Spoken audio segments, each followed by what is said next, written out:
Welcome, everybody, to episode 87 of the You Can't Comp This NBA Trading Card Podcast. We are your hosts, Adam, Amy, and Russell Gibson. What an intro! Flashback to the 80s. I know, my inner David Hasselhoff was like emerging. I just want to go home. I go after this, going to go and binge watch some Knight Rider. So, just like immediate segue, Guardians of the Galaxy 3, the soundtrack of that. Yes. If you go on the Spotify playlist of that, there's this amazing David Hasselhoff. He's spoofing himself, really. And the film clip to that is just like amazing. So when you're washing your dishes, lads, if you want to put a bit of that on, like A+. Doesn't get any better. Entertainment plus with the Hoff. We've derailed and we haven't even finished the intro. Haven't even started. We're not even like a minute. That's it. Yet. What's been going on? Do we want to say a big thank you to our sponsor, EJ Cards? 100%. Let's just dive straight into EJ Cards because they had their trade day today, and I can only describe the turnout as phenomenal. Yeah. And there was just people there all day, and as soon as one person left, another person just came through the door, and I don't want to overestimate, but also underestimate. I would say there was at least 150 people that went through the doors today, and probably even more. Yeah. The turnout was just fantastic. I think the vibe there was just really, really good. There was just a lot of people there and just, trading, talking, buying, selling. And the thing, I was actually talking to my wife about this, it was really good to see children there with their families. Yeah. And it just gave it that really nice sort of family atmosphere. I liked that a lot. And they sold out of their basketball repacks. They had to build up some more. Rimp was doing that in real time there. Yeah. And there was a lot of Pokemon guys there too, which was, quite good to see.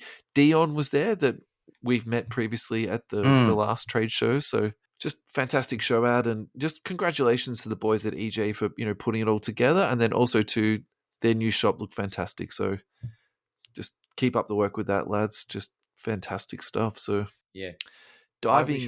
I wish I could have gone. Actually, I'm just sort of. You had really more important things to do. To be fair. I wish I didn't have a work thing on. So that's all right. Next time. Life gets in the way sometimes, Ad, doesn't it? It does. All right. What have we got on the docket? I think we should talk about Carmelo Anthony. He's recently announced his retirement. I think we should give him his 2 seconds in the sun. And I want to start with, what's your favorite Carmelo? Houston, New York, Denver. Hoodie Carmelo was one that was brought up.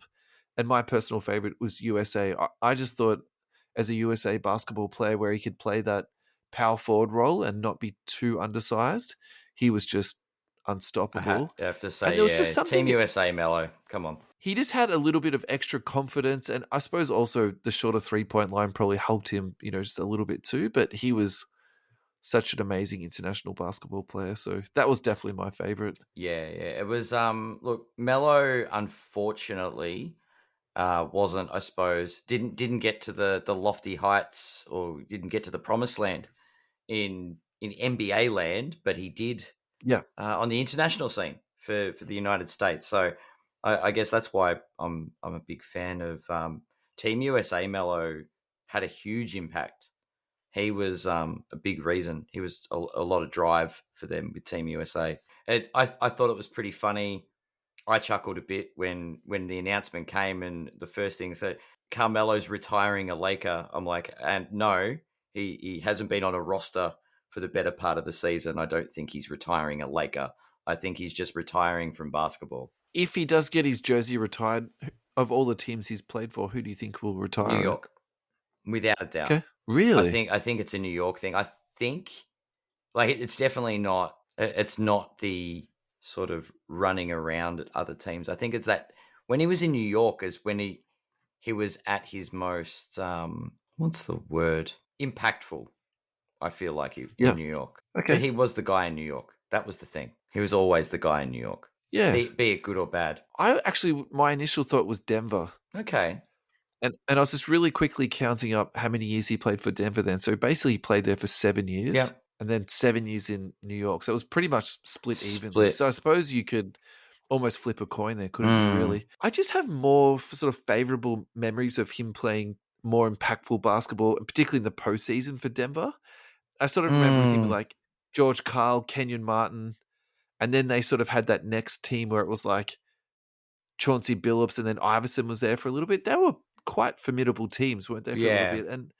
And look, I must confess my following of New York basketball wasn't great, but how far did they get in the postseason? I don't remember No. them doing No. anything sort of spectacular, because my recollection was they put their money into him and then Amari Stoudemire, and then Stoudemire Yeah. sort of spent more than 50% of that contract, with his knees wrapped up with ice and Yeah.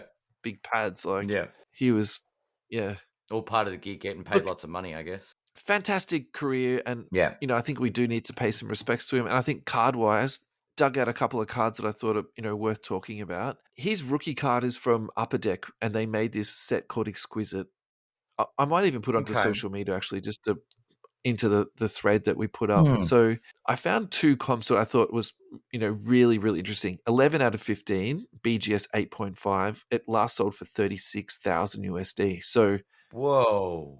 yeah, that was my immediate reaction, right? And it sort of made me think, well, maybe there's nothing, here that I'd ever be able to get my hands on. And I still probably think that. But I did find some cheaper options. So again, the Exquisite patch autograph, Mm. number to 99.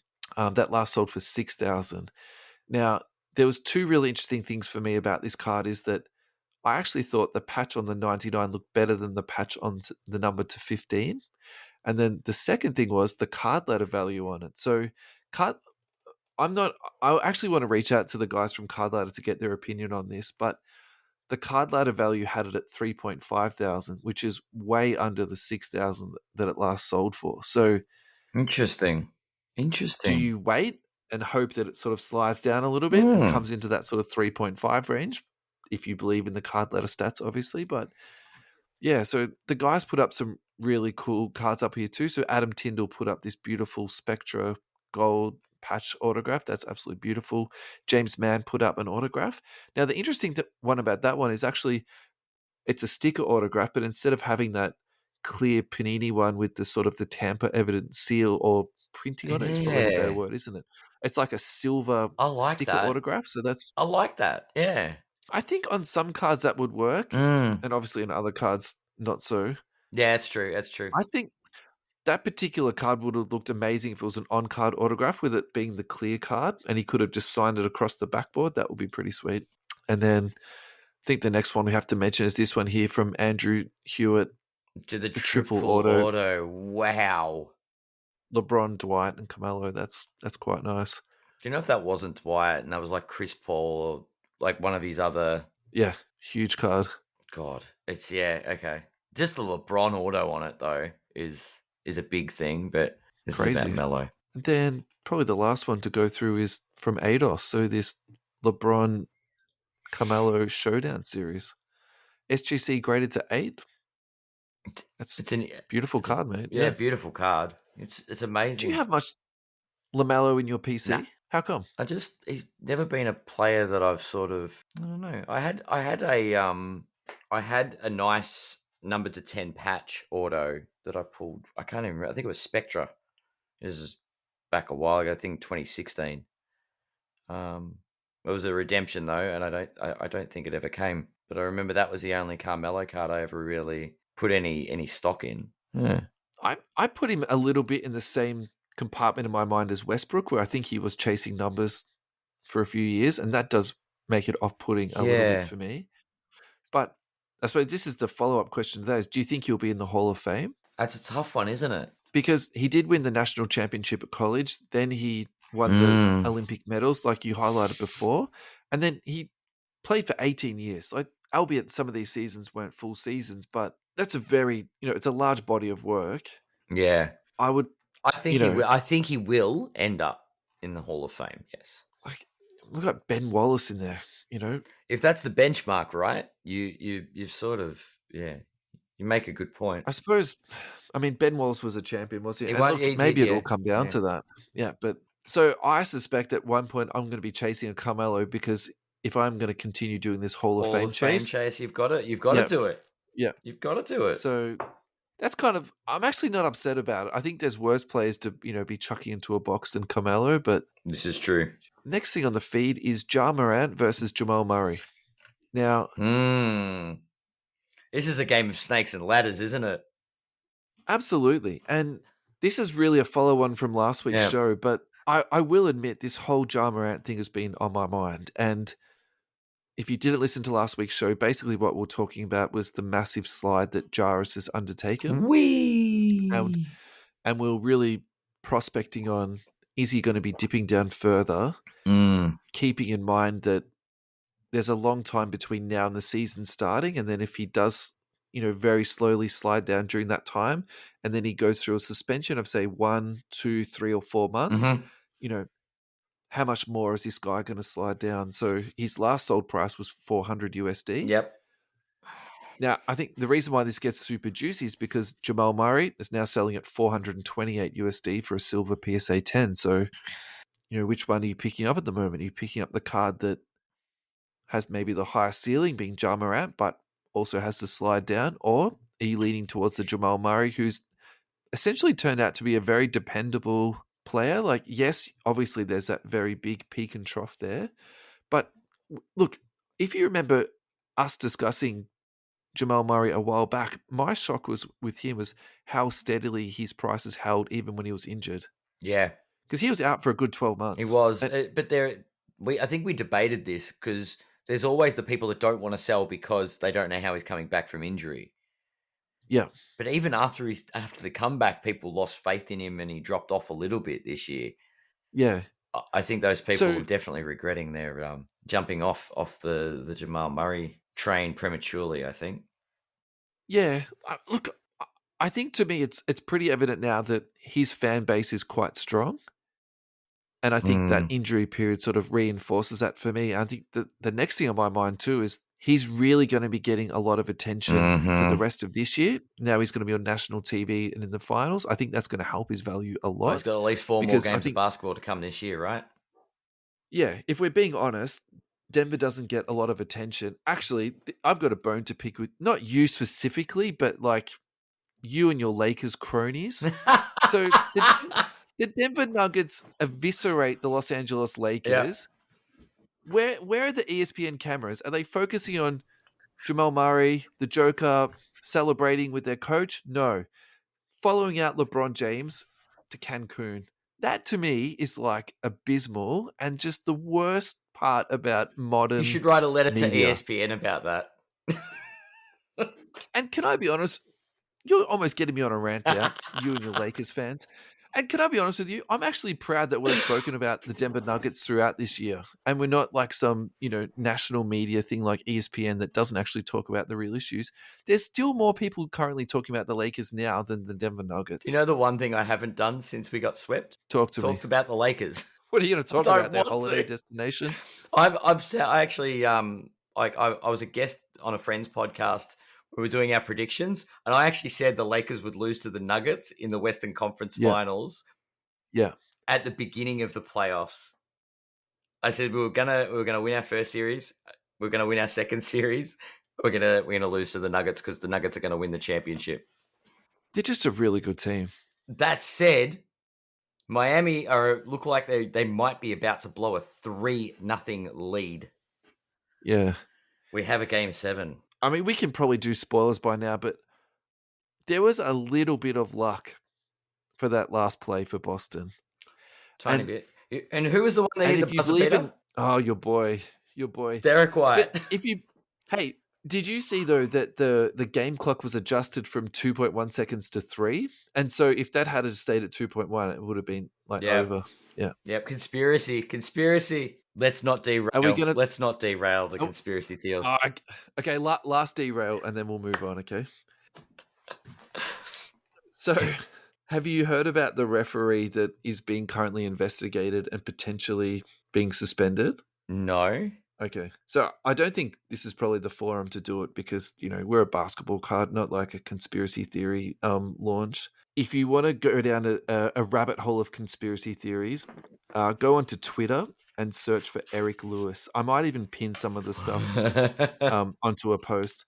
there was the footage of Jimmy Butler making that bucket, then the referee rolling his head in the background. That's actually not Eric Lewis, but I think some of the disdain that people had towards the referees then escalated into them finding out about what Eric Lewis was doing. So he's basically this like diehard Boston Celtics fan, and so is his whole family. And then the record against the Lakers when he referees is 2-30. So if that's true, Wow. that's not a statistical No. That's accident. a Yeah, if you see him reffing a Lakers game, you back the other team. yeah, that's right. Yeah, Nice. yeah. All right. So what we were talking about was Ja Morant versus Jamal Murray. So which card are you picking at? As much as I like Murray's game right now, and I have to say Ja hasn't got much game right now, be it on the court or off the court. He's in struggle town. I'm probably buying Ja Morant. Yeah. Just because he's in a slump. I'm looking to buy the jar on the dip because I think there's we might be close to the floor, we might not be, but like that's headed in the right direction to if things turn around to make a bit of profit on that for sure. Whereas Murray, I Okay. think I don't know the Denver factor is real. Look at the Joker. Well, how about you say you're going to buy Ja Morant, and then I'll do Jamal Murray in that case then. Sweet. Because to be honest, you could argue me either way. So I think the very strong reasons for buying Jamal Murray is that it's more of a safe pick, whereas I think Ja Morant is literally going to be like boom or bust. Mm. And I think our friend of the show, Al Kane's, his line with Ja Morant is that he's the next Latrell Sprewell. So maybe that's a good comp, before you dip into Ja, Wow. Yeah. you do that. And then for Jamal Murray, on the other hand, I think this is more like a steady stock that is, just progressively over the time, either going to hold its value or go up a little bit. The reason why you should be optimistic, though, is I think because of that media thing that we were just, joking about. Even though I'm joking about it, I'm actually very serious about it. Like, I think there's not enough media attention on this team. This Denver team is amazing. Yeah. And I think obviously, the majority of that playmaking comes from the Joker, but, a very steady chunk of that comes from Murray. And I really do think that this media attention they're going to get from the finals is going to help his value a lot. And then the flip side of that too is next year there's going to be a lot more games on national TV because the sort of the tradition or the normal thing that happens is that the schedules will pick up the champions and put them on tally a bit more. So, I think next year they might get a bit more court time too. Bit more focus as far as the big Yeah. brand. Yeah. We had a couple of answers on social media about this, but I think the best answer we had was from Andrew Hewitt. So personally, I think Ja is a buy now. Hear me out. The amount of people who came back into the hobby during the 1819, 1920 COVID lockdown period is what shot card values and box prices through the roof. This card, no matter what happens, will hold a spot in most collectors' hearts. I think that's what he was trying to Yep. say. I think people need to realize that we have had it too good for too long with no controversy. The greats in today's game are squeaky clean, e.g., LeBron James, Steph Curry. I agree with that 100%, Andrew, by the way. Going backwards in time, it wasn't so perfect. Jordan had allegations of gambling. Kobe had allegations brought into court. The list goes on. What Ja has done isn't illegal, but stupid, yes. His on-court gameplay is what makes him a great player. Think of it like this. It would be your job work that you do, bring up something from your private life, then sacking you with that pay. There's lots of variables that go into card values, but based on the court play, I'm going Ja.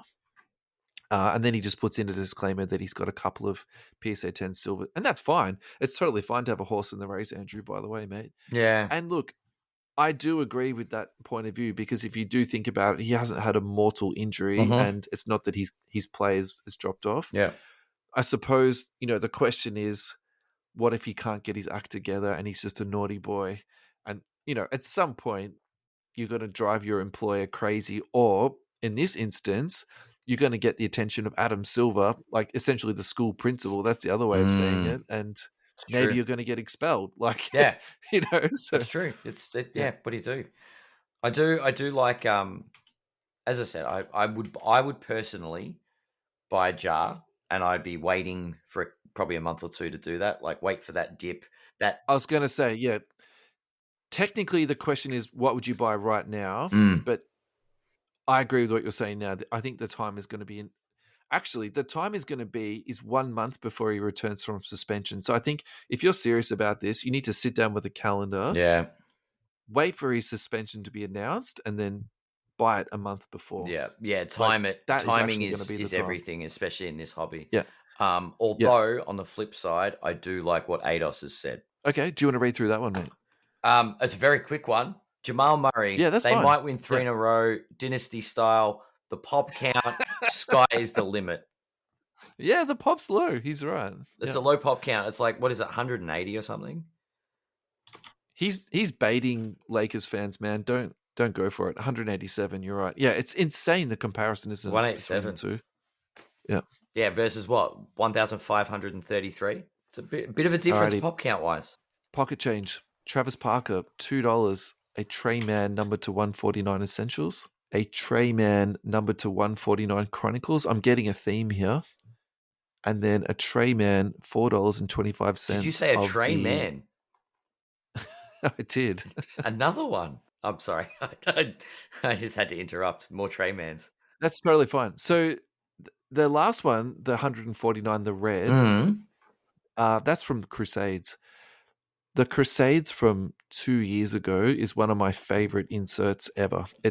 Check it out. It's a really, really cool card. Yep. It's interesting. I remember when Crusade was its own set. They were great. Those were the days. Oh, back in my day, cards were cards. No, I don't. All right, Lachlan Blunt. Yeah. A nice Bernard King. National Treasures on-card auto by the look of it to 99. 760 US. That's impressive. Perfection. Yeah, that's what you want in your collection. Yeah. That's why I love this segment. It's a really good example of spending time. You can actually pick some up stuff that's just fantastic for your collection. Yeah. On a budget. Yeah. Yeah. We got David Ralph. Who have we got here? Oh, it's that Luca guy. Number 2 for $1. Can't go wrong. Like it. Like a bit of dollar box goodness.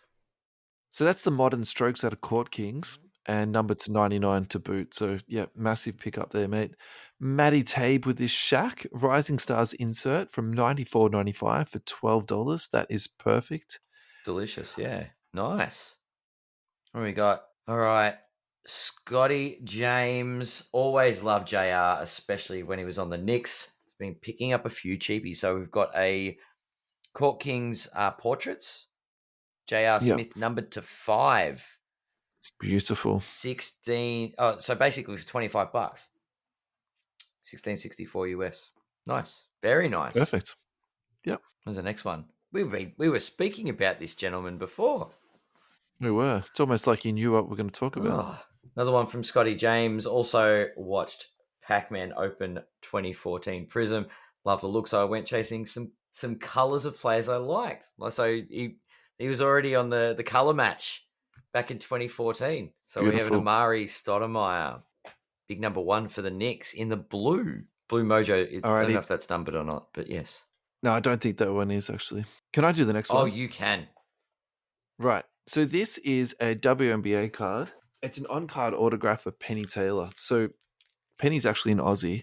Now, this particular set is from 2008, and I actually have one on my desk literally right now. I'm a huge fan of this set. I don't have a lot of WNBA, but this particular set is just fantastic. Nice. I picked up a Becky Hammon. I'm a big Becky Hammon fan, so I wanted to have like one auto in my set, and yeah. Yep. So yeah, Dane, that is an absolutely amazing pickup. That's an awesome pickup, and yeah, those cards actually, I would say they consistently go between $10 and $20. Yeah. So if you like the look of them, you want an on-card autograph of the WNBA girls, like they're just absolute no-brainer. No, that's all right. That's cool. Is that it? This next section, quick one. Nice. I like the image, Lachlan. By the way, love the image. Thank you, as always, Lachlan. It's very appreciated. This next segment is from Ryan Jewell. So this is a follow-on from last week's segment when we talk about base Oh, cards, yep. and he wanted to continue that conversation on around Photogenics. Yep. And basically, this set, it's actually, now that Ryan's raised this, it's actually silly we didn't mention this last week, because this set is literally all about that. They just put in amazing photographs into the set. Yep. They do a couple of not action shots, some still shots, and I have to admit, I'm probably not the biggest fan of that. And then the other thing to sort of mention out of these Photogenics is that they do autographs too. Now, the really funny thing about the autographs is the price. So you're going to enjoy this. A Scotty Barnes, who was the Rookie of the Year, sold for 74 USD.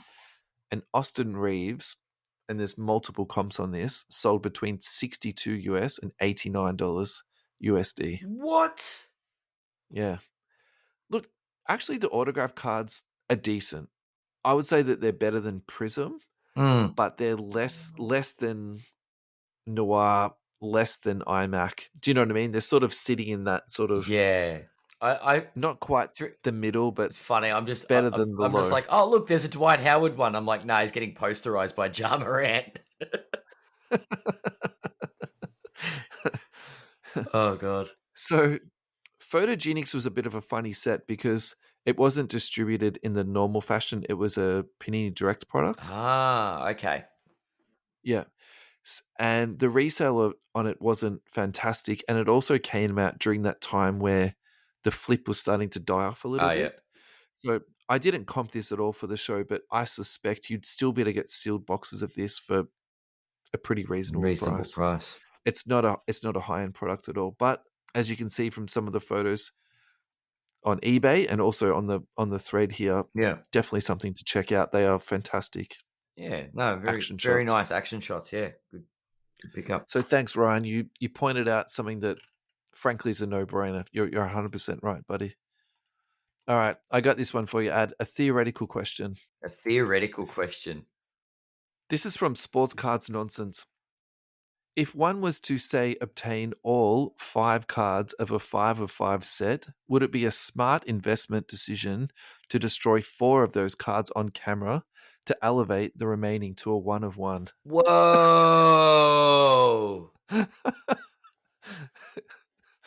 And before you answer, I just want to point this out that I'm including this because for me, this is like the worst part of the hobby. This is the stuff I actually hate. The fact that someone would even consider to destroy 5 cards to increase the value of 1. How much you know what I mean? love not destroying cards. Yeah, I can't even throw away a base card. So you are literally talking to the wrong person about this. But I there's a high level of comedic acumen on this for me. So I wanted to hear your I thoughts don't know. on it. Is it having all 5 having a 1 of 1? Tell me anybody else that's going to have all 5 of the 5. That's it. Yeah, that's Do you know what I mean? You control the market, absolutely. It's I'd just be. There's no comps on this card. Why? Because I've got all 5 of them. Yeah. Oh, that's it. What a dilemma. Do you think this guy's serious? No. Got to be taking the piss, doesn't he? 129 comments. I'm not going to dig through that. Would you do it? No. Yeah. I'd show it off as and say this has got to be better than the 1 of 1. I've got all 5 of the number to 5. Like the 5 on your shelf. Yeah, exactly. Yeah. Yeah. Seriously though, what is the probability of obtaining that though? Ooh. Because have you ever seen that? I've never seen somebody just for the fact that, not all product gets opened. It's probably sitting in someone's bottom of the cupboard for all you know. Yeah. I've seen people with number to 10 chases and they've got like 6 or 7 of the 10. I've seen like across social media, but never like all 5 of the chase to 5 cards. Like yeah. I mean, there's a lot of rainbow chasers that try to get, once they've got the 1 of 1, the number to 5 is the hard one to find. But you're never getting multiples in the low numbers. No, that's yeah. Maybe that's harder than doing a rainbow. Oh, actually, no. Let's not go down this rabbit hole of the number of parallels these days. Yep. No. I can feel Paris's judgment, disdain. Yeah. Nah. You're right. I feel the judgment. This next tweet came from @RunGoodLife. The industry is crashing. The industry is crashing. A card pulled from a $500 box in 2017 only sold for $138,000. I repeat, a piece of cardboard with some ink on it only sold for $138,000. So focused on the 3-year rise and fall that you don't see how up we are over 5 years. And I know Twitter is not always a healthy space, and I also know that Twitter can be an echo chamber. So this is clearly echoing my own thoughts. But I couldn't go past this tweet to bring it up to discuss it because I think you do hear people saying from time to time, oh, the hobby's crashing, the hobby's in such a bad way. But I think this is a really good, reality check of that. And then the second thing I'd like to raise too is when you go to a day like EJ Traders Cards and there's so many people there you can't get a seat, Mm-hmm. you don't have anywhere to put your boxes to look through the cards, and you're constantly sidestepping people all day. Yeah. I find it very difficult to be convinced that the hobby is dying and the hobby is crashing and everything's so doom and gloom. Yeah. So, Yeah. yeah. I look, I love the Chicken Little impression. Yeah. It's interesting, and look, our lovely friend, the collectibles guru. It's the You can't go past Eric, by the way. Yeah. Now he talks about a card going on a wild ride. Given that it's a 2017 card, can we see the whole ride? I think that's what Chicken Little's trying to say, and by Chicken Little, I'm referring to Run Good Life. But You've hit it on the head. That's exactly right. So Eric's looking at a very short time frame, and that's narrative driving. That's very much narrative driving. Right. And so, as much as I love Eric, I think the criticism for Eric is sometimes that he does try to create narratives that, maybe aren't there. Yep. Oh, look, And the train that left the station about a year ago is the hobby is screwed. Everybody's jumping ship. But to defend Eric for 2 seconds, though, on this particular card, what he's presented is actually 100% accurate. Correct. No, I'm just saying it's the narrative behind it. The reporting definitely. of the data is tip top and spot on. Yeah, totally. But yeah. Give us the whole story. Don't give us chapter 7 of the book. Do you know what I mean? Yeah. And this is not a 7-chapter book either. So yeah. Look, it does depend on where you get on and get off at the train station, right? I love the train because if analogy. you're the person that if you're the person who hopped on at 840,000, hopped off at 630, that's a dip. You jumped And if you're on the at person who hopped on, 138K, you're like, woo! Yeah, but if you hopped on at 630 and jumped off at 138, that's brutal. It is. It is. But got to be reason to sell at that price, right? I got to tell you though, the $2 and $3 cards that I buy out of dollar bins, I'm not feeling so bad about losing 50% on them. Do you know what I'm saying? I'm doing all right, Ad. Yeah, exactly. It's like, oh no, my $400 jar Morant's now worth $200. Yeah, there's a guy that it's just lost devastating, isn't it? $500,000 on a deal. Yeah. That's now I'm not laughing at the person that lost the money. I'm laughing at the I know what you're laughing. bucks. It's the totality of it. It's just look, I think we all know that the hobby is experiencing a correction, a dip, whatever we want to call it. But it's the ebb and flow of history. These things happen with collectibles. Yeah. But over time, they trend up. They always trend up. And I think we said it through about the COVID spike, the infamous COVID spike. People were paying 10-year prices because the demand was so high. Yeah. And the demand will increase again. There will be demand again. So it's a supply-demand industry. So hold that thought, what you just said then, because that actually leads us into our next segment absolutely perfectly. Yep.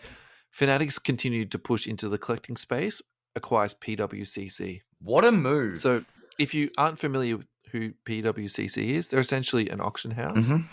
And, they have had some critics of terms of running listings of, trimmed cards and the like, but there's also a lot of people that think extremely highly of them and also how safe of a platform it is and how efficient it is in terms of getting your items in and out. Yeah.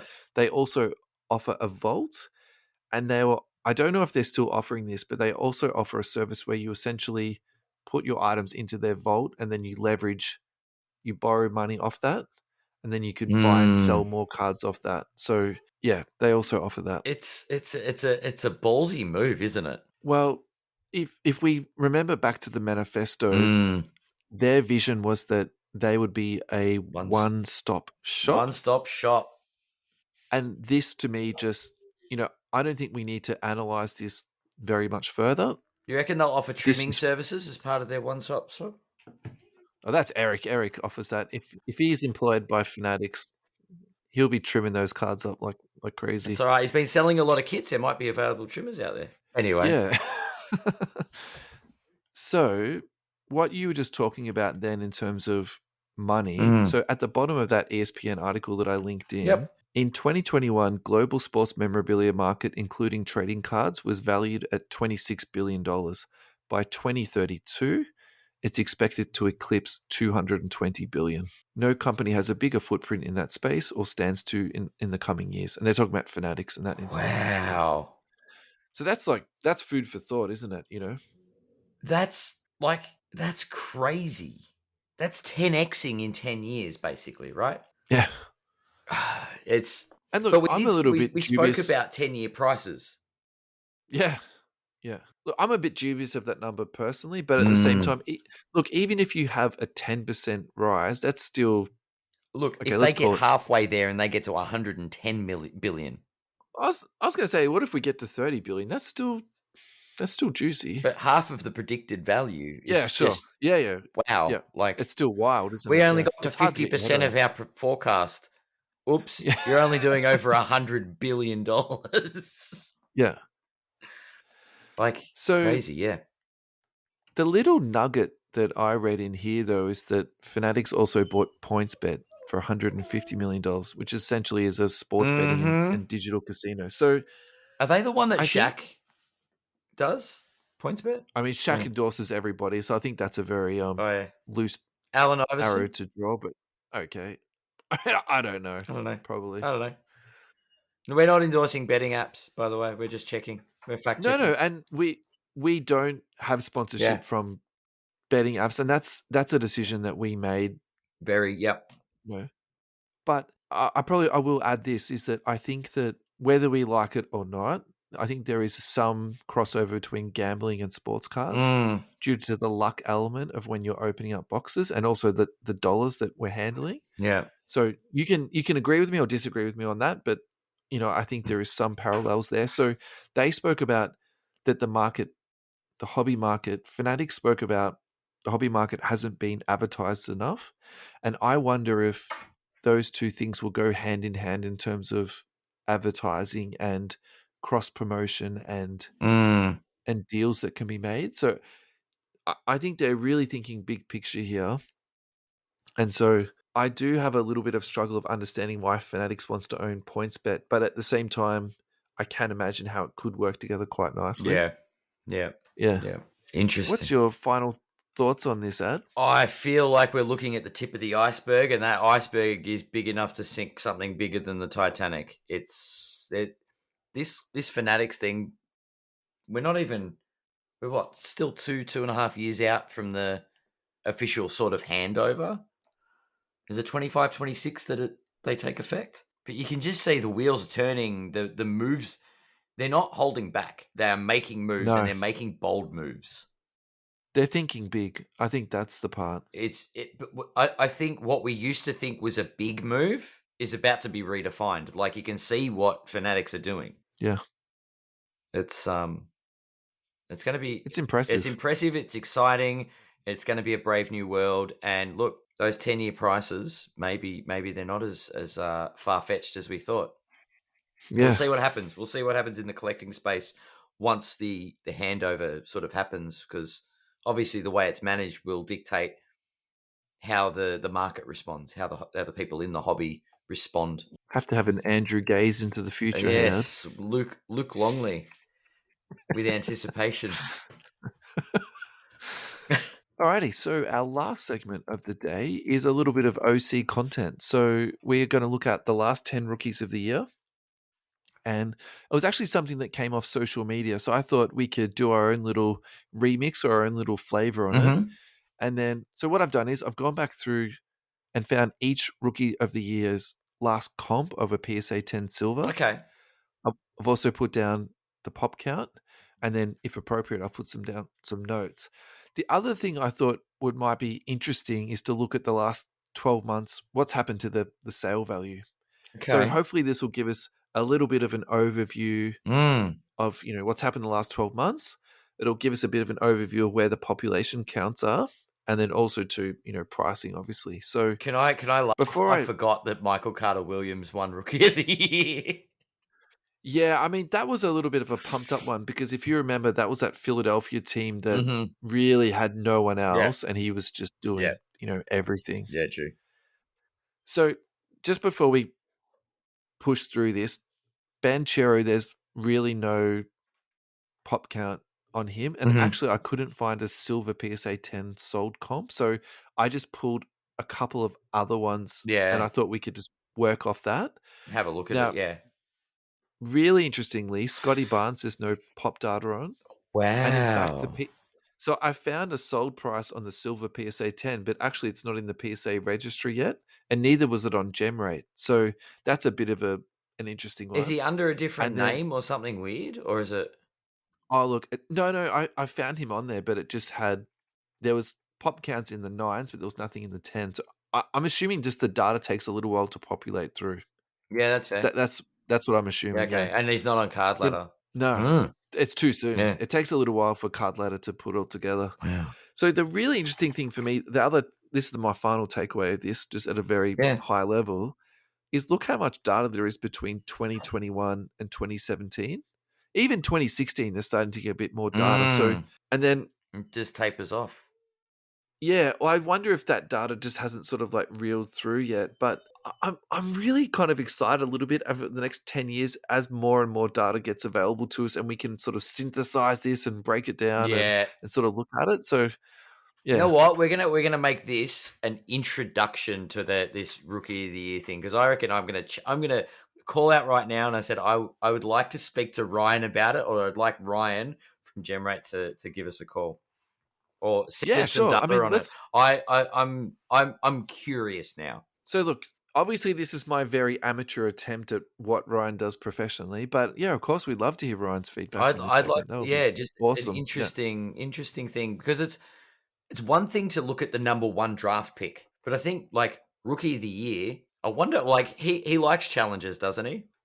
What I about think the so. top three in the Rookie of the Year voting? We might have to help him with the work on that. It'll Tell probably him take which a little bit players of they time. are. Yeah. We can at least do some He can legwork for him, extrapolate right? it. I bet you. Just data. He's living in the Matrix. He created the Matrix.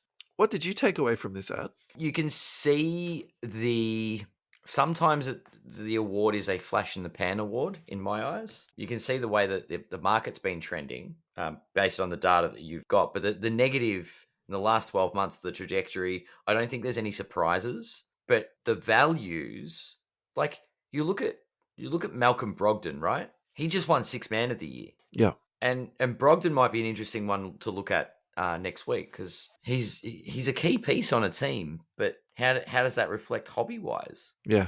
I like the fact that Ben Simmons has a red highlight. I'm guessing that means just don't talk about him. No, I actually tried to do the colors to the team. Ah, okay. I thought If you notice, yeah. Ben Simmons and Michael Carter Williams were drafted by the same team, so they've got the same color. But obviously that wasn't obvious. No, that's Sorry. that's all right. I just think, Michael Carter Williams and Ben Simmons, I don't know. Actually, no, I reckon they'll have about the same value soon. Anyway, Wiggins is an interesting one. So Wiggins is actually the one I want to talk about the most. Yeah.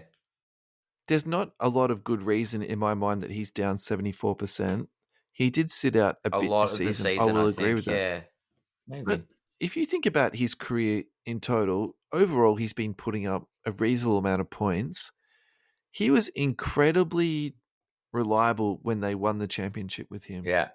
In fact, I would actually Mm. go as so far to say they wouldn't have won that chip without his I rebounding tend to agree. Yeah. and his defensive versatility. Like Yep. that to me was, I actually thought he played sublime Mm. in that series.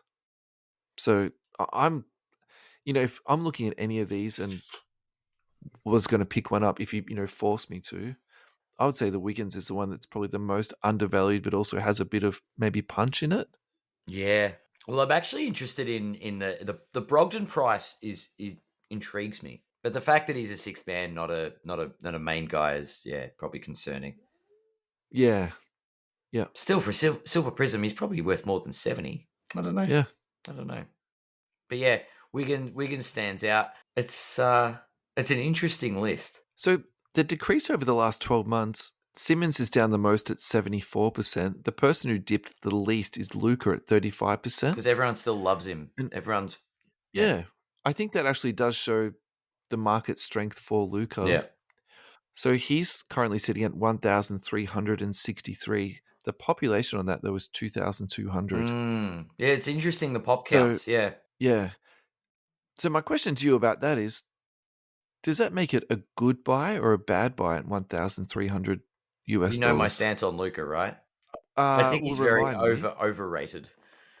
I think he's definitely. It's not a. I don't think that's a good buy. I think there's too many cards to start with, and I don't think he's done enough with his career, with his short career, but Yeah, like to warrant the price he's at. I think there's a lot of projected pricing based on yeah. future potential, and I think there's just a big risk as time goes on when a player doesn't meet that potential that it becomes a bad investment. So I just wonder at those prices with that pop count that's like that, do you look at Mm. ungraded and PSA Mm. 7, PSA 8, but numbered cards? Oh, okay. Do you know what I mean? Yeah, Because if the population is 2,000, like that's that's a lot. and that's just tens. Like that is a lot. And I'm not trying to be a Debbie Downer Oh, about it. no, no, Like no. But we looked at I'm on the record of the I think Luca there's is a very good buy, by the there's way. over Yeah. Yeah. 20,000 base cards Yeah. at PSA 10. Not that we said, remember, of this era, the base cards has just been flooded between Zion and Yeah. Luca, right? But Yeah. 20,000 in base and 2,000 in silver. Yeah. That's a lot. You look at Wiggins, it's less than 100. That is a legitimately rare card. And if they're really accessible, then they hold less. I'm actually surprised at the amount of Ben Simmons. The pop count is so low, but I think it's because in Australia it felt like everybody was collecting Ben Simmons, and that could just be a local thing. How many silver PSA 10s did you see though? No, I Do you just saw remember that? everybody was after Ben. I wasn't. I just felt like everyone was trying to, like it was. Yeah, I don't know. Because I thought I just my gut told me that there'd be more, but the number that so surprises me is Lamelo. you'd think there'd be more, Yeah, right? I thought it'd be closer to Yeah. 1,000. Yeah, that's right. Yeah. Um, See, so my take on that is that was the time when grading was like $500 a card and oh, $200 and $300 a that's card. probably a good market So correction though. If Melo pans out to be a decent player. they just stamped, they Mm, literally stamped it out. You can see the drop 1,500 for Jar, yeah, 200 for LaMelo. yeah. Like no one was getting cards graded during that time. It was 19 just, and 20 cards are just flooded. yeah. And then you've got the correction. You're right. Yeah, I love your narrative, your notes for Ja Morant. Recent gun issues. Just in case you haven't heard, Scallywag's been on A simple Instagram case again. of the gentleman losing his marbles. Anyway, Yeah. Alrighty. So I think if you're listening to this at home, this segment might not translate too well without statistics. So what I'll do is for this week's podcast description, I'll put the link directly to this post in it. yeah, Otherwise, this will be on Facebook, Twitter, and Instagram. You can't comp this.